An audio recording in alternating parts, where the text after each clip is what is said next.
And we're going to start with the Yankees troller coaster. Is that the term I think we can use for this season? It's been a troller coaster, to say the least. They've had highs, which have been very high, and they've had lows, which have been like basement, whatever's below the basement low levels of a season. And Keenan, you're a Chicago White Sox fan, so I'm going to ask you this simple favor. Please, please, please, please, please, please do not tear all of the limbs off of this Yankees train, because it's been rough. You've experienced rough baseball for a couple years now, so I ask you to please show some sympathy. Can you do that? Yeah, I mean, no problem, Thomas. I've been there through slumps. I've been there through, season-long slumps, 3 season-long slumps. So I definitely understand that from a sports fan perspective. But with the Yankees, the last time I was on here with you, as you mentioned, the Yankees were riding that win streak high, baby. The Yankees were winning the World Series. Everybody on cloud 9. Nobody's touching this Yankees team. And then what happens? Oh, the inconsistencies return that have been haunting this team since April.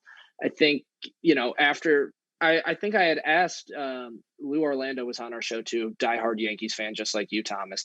And Yeah. I'd asked, when's this run gonna end, and what's it gonna look like after they stop winning games? Are they gonna be able to take that first loss on the chin and then rebound in the next game? And over the past 10 games, they haven't really shown anything desirable at the plate. And then, going into last night, you see Gerrit Cole on the bump. And the birthday boy, Ryan Gregoire, tweeted out last night a tweet I agreed with. He said, covering the Yankees for WFUV, obviously, he says that, you pay your starter, you pay your ace, you pay your number 1 to get your team out of these tough spots, to get your team out of a slump. And then Cole comes in last night, and, Cole, after the All-Star break, has been lights out. There were some little inconsistencies through June, but seemingly in the second half of the season, he seemed to figure out his stuff. So going into last night, you're kind of expecting, okay, here's going to be a big decisive win against the Blue Jays. That's going to hopefully propel us into our series against the Mets. Hopefully we can steal another game tonight, which is not looking likely. Sorry, Yankees fans. Nope. But you were hoping Cole could give you, some production. And then he gets shelled. I mean, not really shelled, but in terms of Cole's standards, he gets shelled. And he gets pulled early with alleged hamstring tightness. I talked to you boys pre-show, was it actually a hamstring that was bothering him? Or was he just like, I don't have my stuff tonight, I need to get out of here? And if that's true, and that's his attitude towards pitching, that, hey, I don't have my stuff, but I'm not willing to go out there and fight and battle for this team to try and get us a playoff spot, what does that say about your ace? So, Thomas, as a Yankees fan, I'm not going to make fun of you, but I am curious as to what you think, first address, is Cole actually healthy, or is there actually a hamstring issue? And B, if Cole isn't back for this team, say he goes on 10-day IL, are the Yankees signed, sealed, and delivered to the gallows, or is no pun intended with Joey Gallo? I was haphazard, but are they signed, sealed, and delivered for their fate of not making the playoffs, or is there still hope for this team? I think for Cole, when he got hit in the hand, whatever it was last night, I think that was a way for him to get out of there, because I think he's kind of given up. Maybe very slim, maybe chance that he's given up. And I'll say why he's given up, because he is a literal lunatic when it comes to how competitive this guy is. I mean that in the nicest way. Don't take anything that I'm saying Gerrit Cole is insulting. He's a competitive lunatic, but in a good way, and it's a team that needs it. They've had introverts on this Yankees team for a while now. I mean, LeMahieu doesn't speak.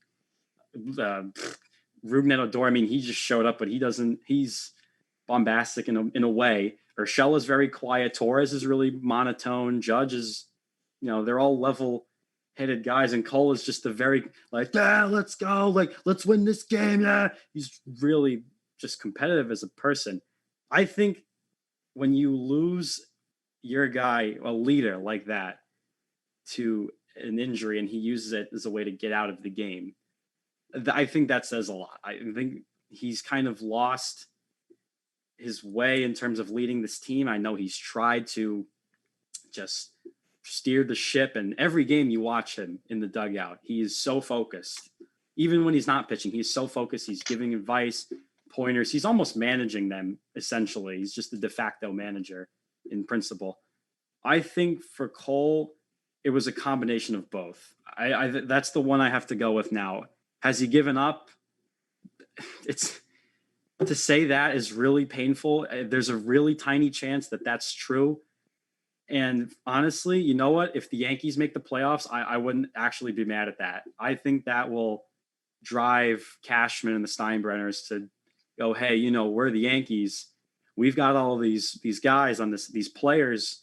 We can't stink like this. I don't think that's acceptable. And something I want to bring up to you, Keenan, is they're going to need a renovation, I think, after this season. Playoffs or not, there needs to be a renovation. Like we were talking about earlier with the Cowboys, they renovated their defense. With the Yankees, there needs to be some repairs. And one of them, I think, is a little obvious. Zach Britton and Aroldis Chapman, I think, have come into question. And, you can say what you want about Chapman, flame throwing, just chucking gas out of the pen. Zach Britton was a dominant setup guy, and then they tried to make him the closer. It didn't really work out this year. So I'm going to toss this to you, Keenan, actually.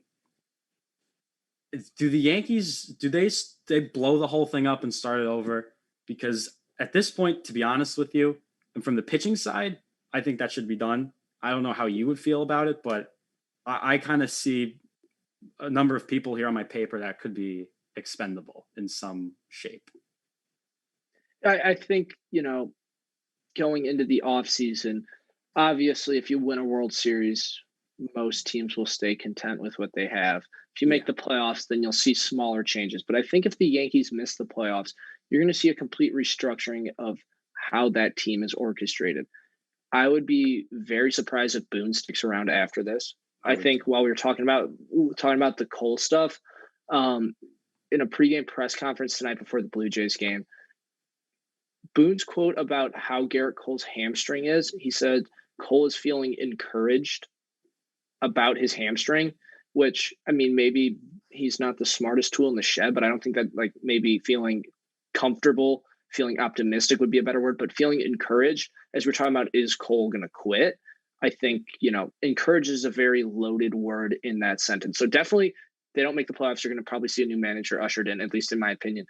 But talking about, the bullpen situation, I think they've got enough young arms or, young-ish arms. I think Loaizaga, if they're not going to start him next year, I think that's a guy you look to maybe close for you or definitely be a power reliever. I think Albert Abreu, granted, he's been a little inconsistent, but when he's on, he's really on, and he's really fun to watch, and you can get 2 good innings out of him for middle relief. So I think you're going to say goodbye to Chapman easily, at least in my opinion. Something happened. Maybe it was a spider tack situation, though he's not throwing, spinny stuff. Maybe it's something to do with how he's gripping his fastballs or something, but somehow he got figured out this year. And, a guy that's so reliant on gas to get outs, at some point his arm's going to deteriorate, and that 103 is going to drop down to 97. And then it becomes less of a challenge for hitters. But I think the biggest thing I've noticed with this Yankees team, especially after their winning streak, is where has the offense gone? There should be wanted posters on 161st Street in the Bronx looking for this offense for the Yankees, because they haven't been seen since out in Oakland. And I mean, to hit well in Oakland, you can pretty much hit well anywhere, because that place is very challenging for hitters. I mean, unless you're playing for the Oakland A's, you go in there and most of the times it's going to be a rough day at the office for you. So something that I think the Yankees should do, and granted, it's probably going to be unlike Yankee fashion, but if you look at, obviously, Thomas, you could probably go through like the 09 depth chart, but this current Yankees team, which has always been my main concern with them, not even as a Yankees fan, WFUV employee, but as a baseball fan, they've been too reliant on power. And, we're going to hear from Boone in a little bit, talking about last night, talking about, squaring balls up and stuff. But look at a team like the Rays, man. Lance Lynn, and I'm not going to say it because it's not inappropriate, but he just says, a lot of guys in this league are slap hitters, meaning they just, as Hawk Harrelson, beloved White Sox commentator, said, Kansas City special. lazy pop fly that finds some grass in right field, and you got a single, and then it sets up a big inning. In the past 2 games, well, not including tonight, but in the previous 2 games against the Blue Jays, the Yankees did not have a walk, and they did not have an extra base hit in 2 games. Nope. You cannot win baseball games like that, no matter how potent your offense is. So if you're Steinbrenner, if you're Cashman, you got to address some of the holes in this offense. Definitely that, like, hey, I think Judge can stick around. I think Judge is a good hitter. Granted, you're paying him way too much money, but if you can find a place for Giancarlo Stanton to land, you should be shipping him out, just because this guy, at least as far as I'm concerned, is way too reliant on his power to do anything productive for this lineup that isn't hitting the ball 450 feet or, slapping a double into the gap. Outside of that, he, at least from what I've seen, especially after that winning streak, he doesn't see the ball well. In terms of his swings at-bats, everything down and away. He's like reaching out for it like this.